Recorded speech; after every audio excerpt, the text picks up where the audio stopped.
Trigger warnings for this episode can be found in the description below.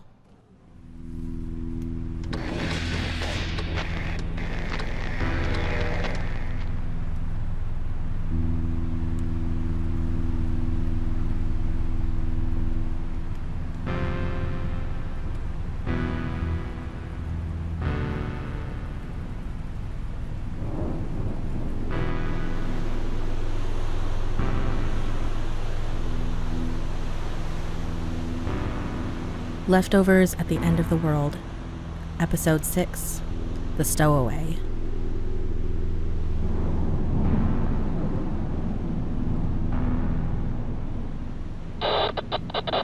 Not sure about anyone else, but I enjoyed that dream. I hope you have more of those. Well, that's the last one for this morning's Dream With Me segment. If you've got a crazy dream, premonition, or bout of spewing madness, write a letter and submit your stories to the station. And if you dreamed like this person, please feel free to write in. The forecast looks like it's going to be a mostly sunny day with some sprinkles of acid rain. So overall, a beautiful day. And if anything changes, I'll be right here keeping an eye to the skies.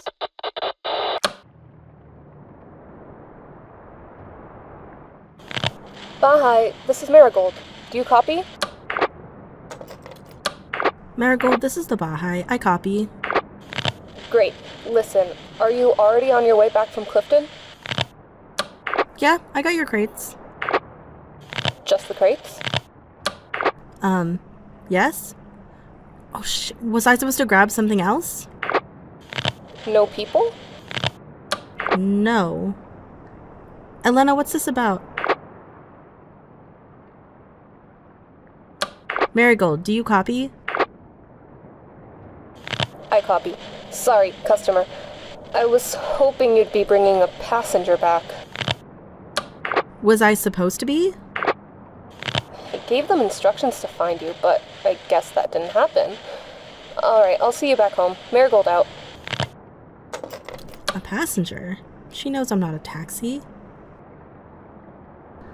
I probably died.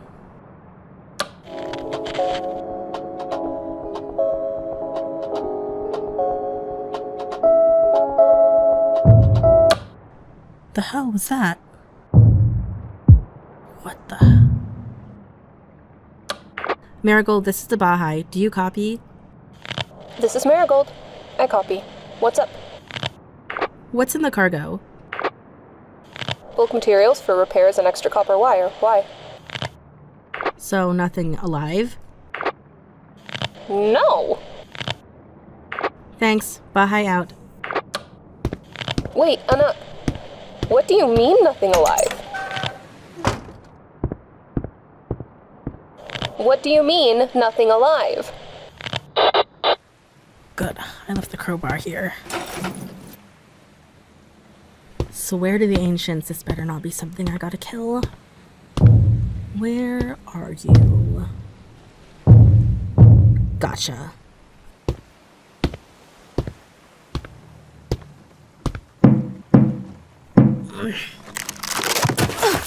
Don't kill me! A stowaway? I'm sorry. Kid, what are you doing here? I needed a ride? Explain. Really? Yes, but not now. Get inside. I don't want to linger here. Wait, really? Thank you. I'm sorry for hiding myself in a crate, but I couldn't guarantee that you'd help me. You could have traded. I don't have anything to trade. And hiding in a crate was your best option. It seemed like a good idea. Bit of advice. If you're doing that, be quieter. You're lucky it was me instead of someone else. Really? You think I'm lucky? What? No, calm down. It's not that serious. I'm just saying, most everyone else would have tossed you to the depths. Sit. Thanks.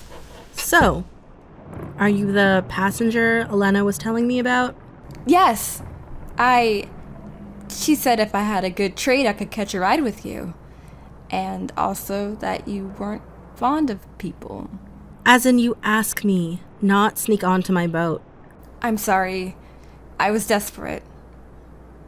Can we start over? Pretend that I came aboard normally? Yes, alright. Go on. Hello, I'm Shelly. Nice to meet you. Anak. Nice to meet you too. Nice to meet you, Anak. I'm heading to Tempe with your shipment.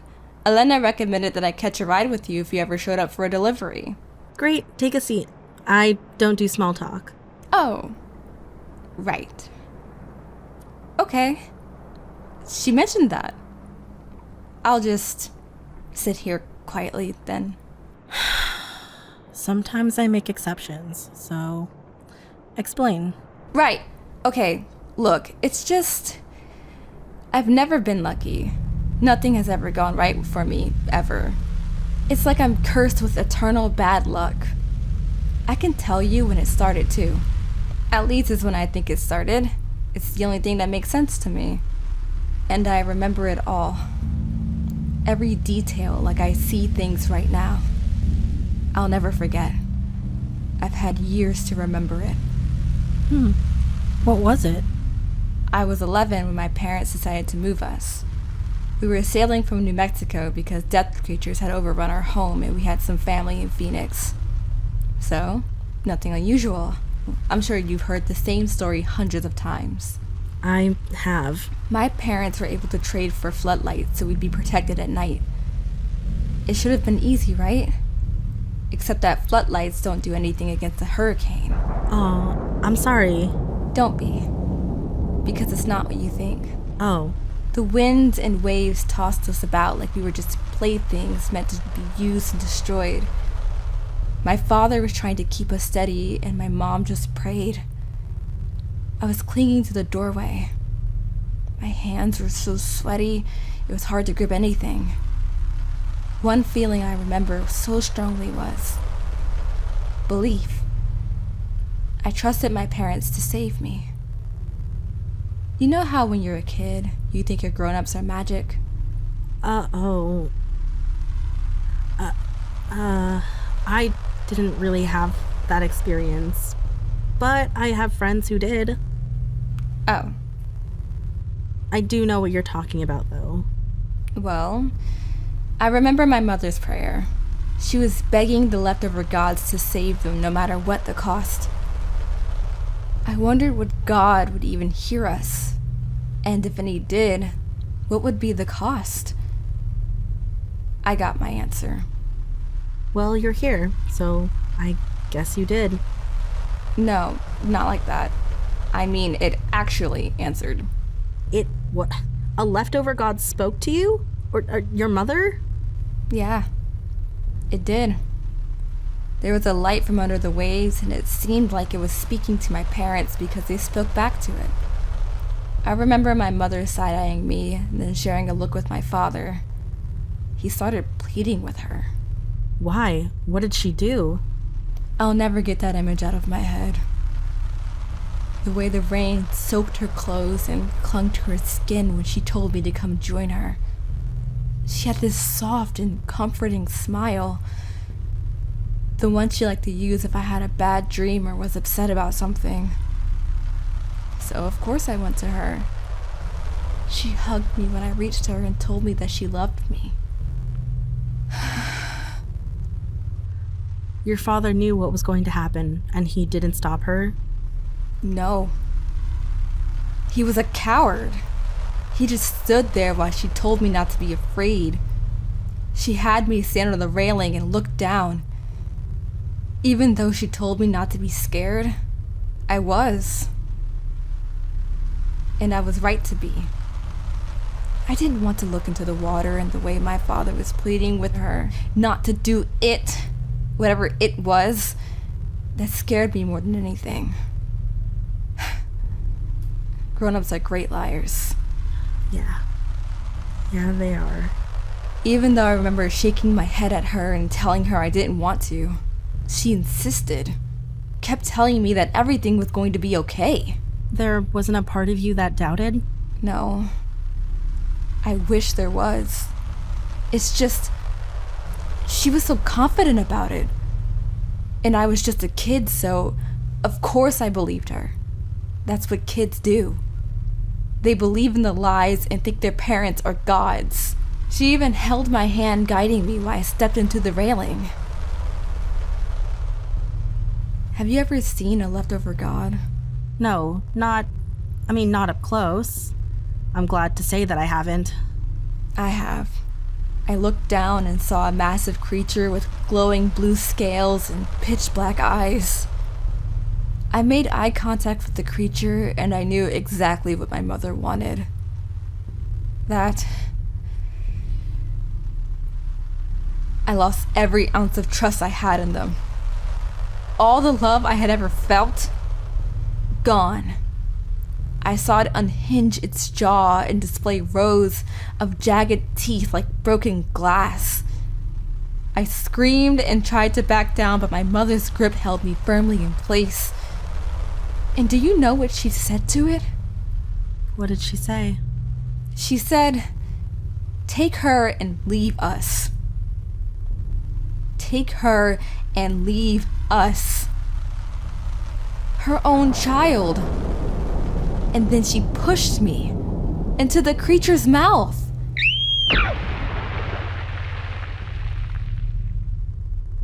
Your mother sacrificed you? And father. He wasn't the one who pushed me, but he let it happen. But you're alive. Yeah, I survived, obviously, but I can't really say how. I don't remember getting swallowed or chewed up, and I don't have scars.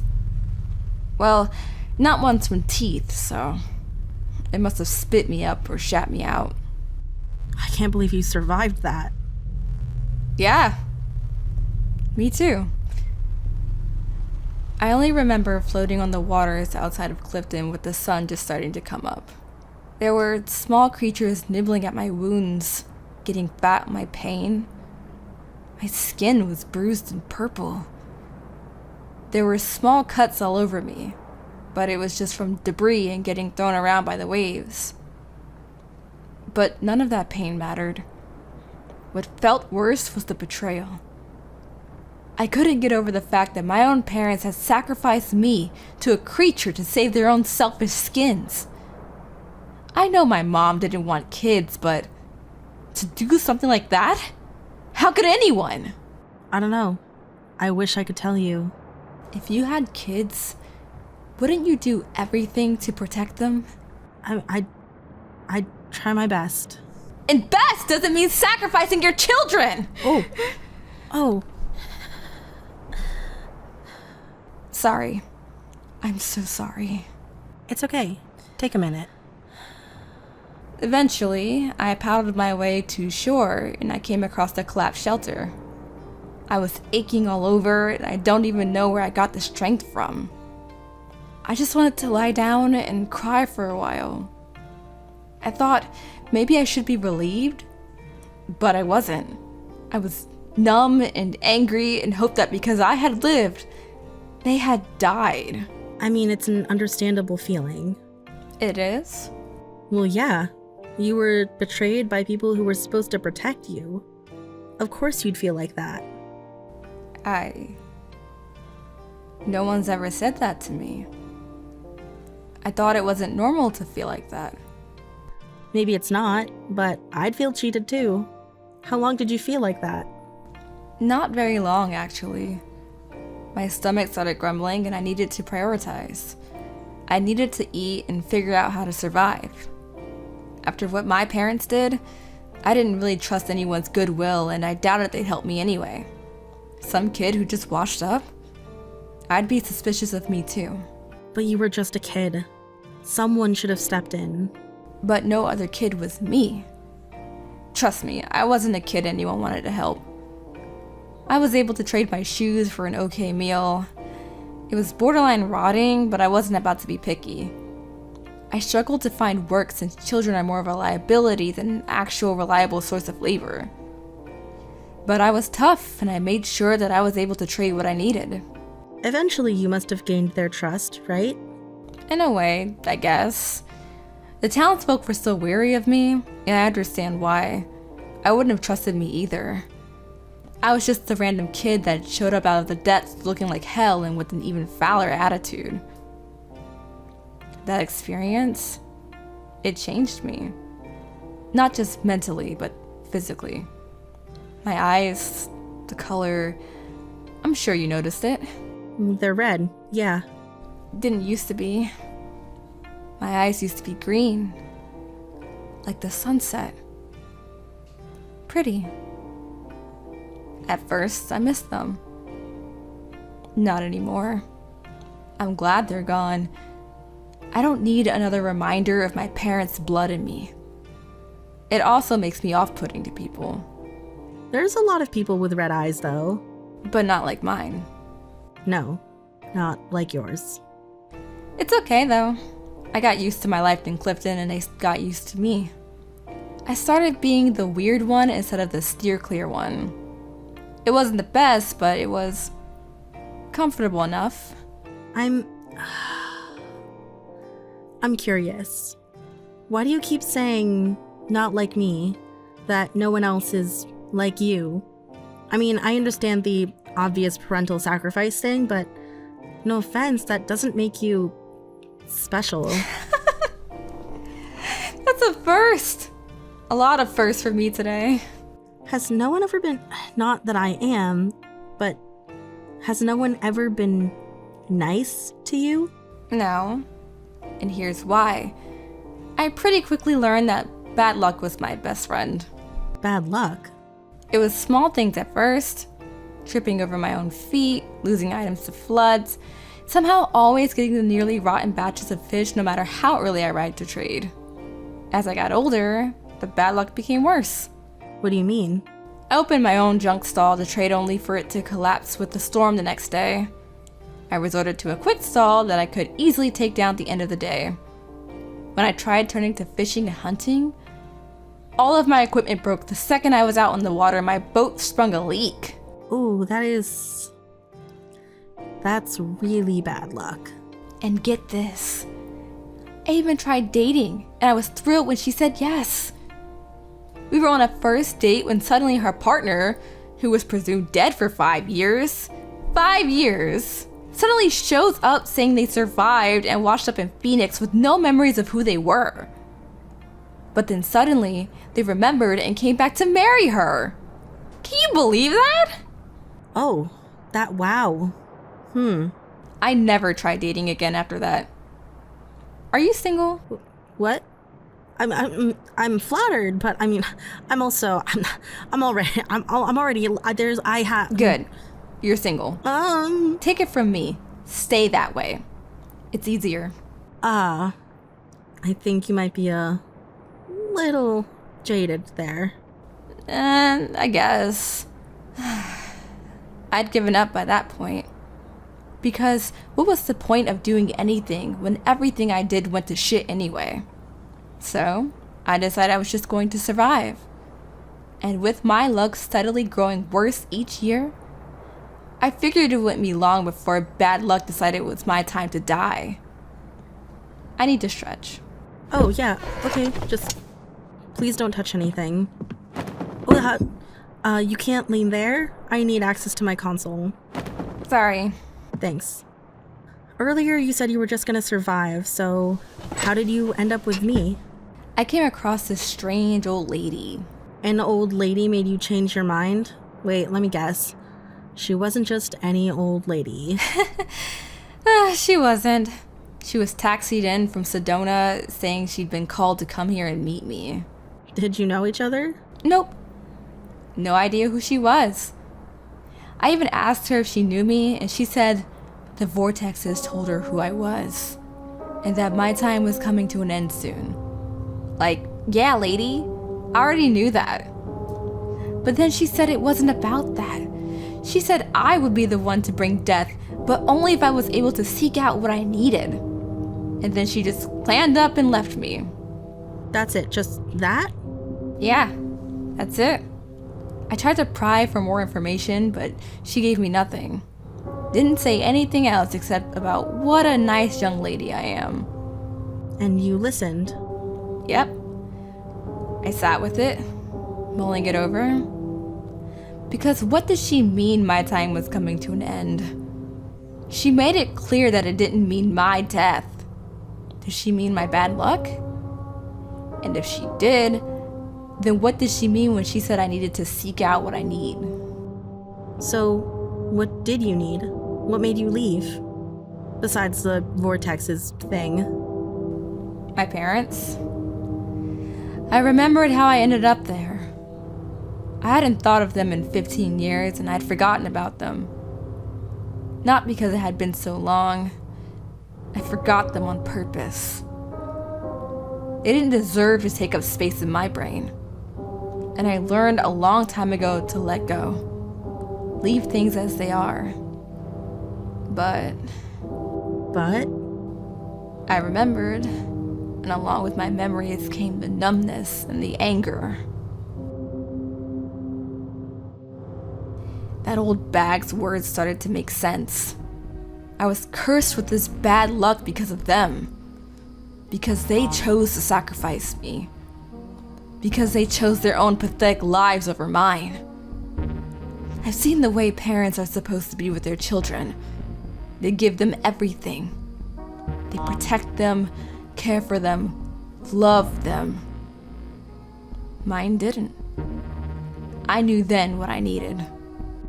And what was it? Them. In order to break this bad luck, I needed to find them. But I had no idea where to start. I was so far from any of the major ports, and a boat could potentially be disastrous for me. I needed to be smart about it and track down my parents first. I knew they were heading to Phoenix, so I wrote a letter and handed it to our regular courier requesting that he deliver it to the most knowledgeable person he knew. That was risky. Good place to start, though.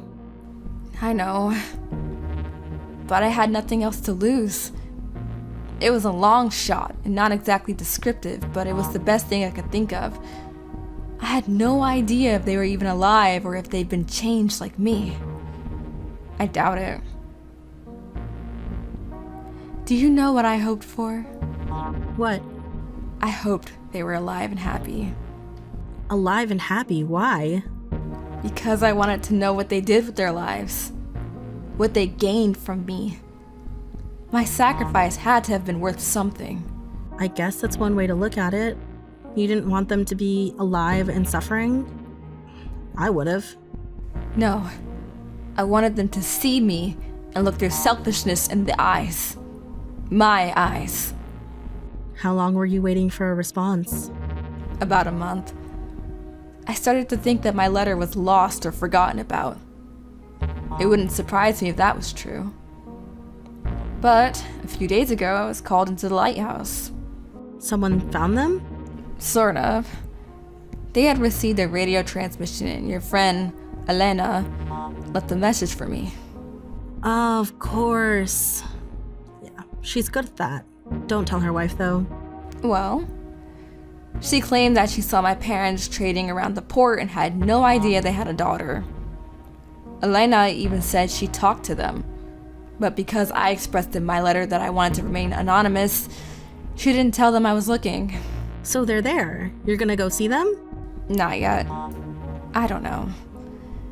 Elena said she'd meet me at the lumber port if I could make it with the next shipment. So that's why she asked me instead. So, how does it feel? At first, my heart was beating so loud and I was shaking so badly that the keeper thought I needed a medic. My head was going to explode. I didn't know what to even think. Excited, for sure. I am so ready for this to be over. It was so hard to contain myself. So I didn't. I screamed. I cried for such a long time that I was gasping for air.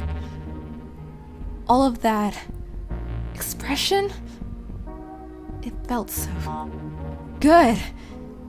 I'd finally been able to locate them, and now I just needed a ride out of there. Hang on, if Elena specified that you could catch a ride with me, why didn't you just trust her? I wanted to, but I was worried it might be a trap. I didn't want to risk anything going wrong.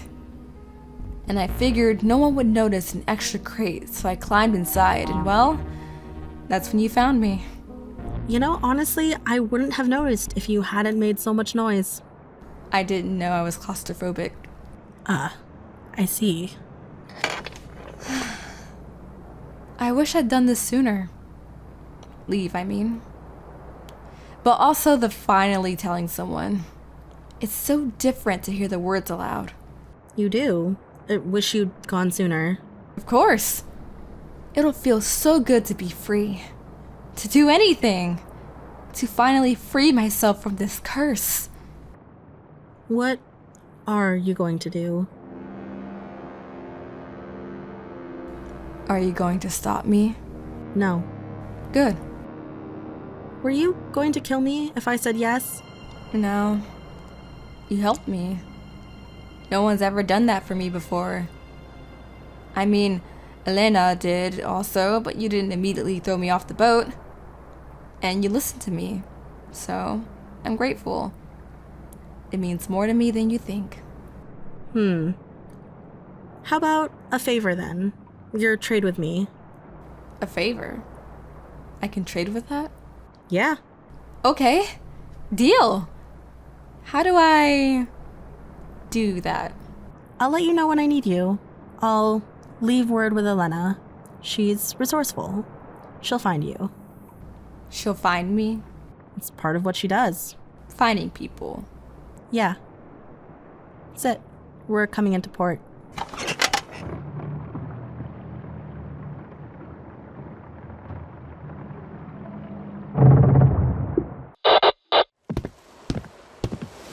Hey, Anak. Elena, this is your passenger. I thought you said... I wasn't paying attention. You know me. I'm not a taxi. Right.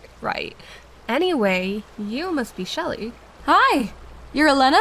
Thank you so much for your letter and for the ride recommendation. My pleasure. So, how was your trip? Oh. So, She thought she was being clever by stowing away in a crate. you didn't notice? Nice. I noticed when she started making noise. I'm surprised you didn't throw her overboard. I almost did. Why didn't you? I don't know. There was something about her. She reminded me of, you know. Oh. Sorry. Don't be. It's in the past. Anak? It's fine. It's fine. I'm fine. Okay. Shelly! Oh shit. Is she dead? Here, grab my hand. Whoa, talk about bad luck. Oh, you have no idea. Glad she's okay though. Help me with the rest? Oh, yeah. Ever seen anyone get swaddled like that? And those teeth! If any one of those teeth wash up on shore, I know where I'll be heading. It's strange to think about, listeners, that our ancestors didn't have to deal with those types of things. I even heard that Arizona was a desert. Wow, que raro. Can you believe that? An actual desert with sand and dust. I can't even begin to imagine what our beautiful state would look like without all this water. Or the depth creatures.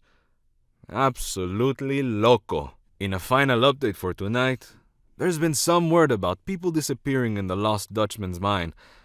Some say there have been reports of something swimming in the waters before dragging people down into the caves. I don't know what promoted their exploration, but it's a well-known off-limits area. But maybe, just maybe, they had a good reason. I don't know what that would be, but in the end, I get to tell you all about it. Well, that's it from me, listeners. The sun is setting, so you all know what that means. Stay inside, stay asleep, and stay safe. You'll hear me again bright and early tomorrow morning. Our last song for the night is Stop the Screams at Sunset by the Heartfelt Lovers. Hasta mañana. Episode 6 featured Sabrea Johnson as Shelly, Margarita Estrella as Elena, Noel R. León as Marisol, Kennedi Rianne as Anak, and Manu A as El Saguaro. This episode was written and produced by Kennedi Rianne. All licensing information can be found on the website at LeftoversAtTheEndOfTheWorld.com. Thanks for listening. Marami pong salamat sa inyong pagtangkilik.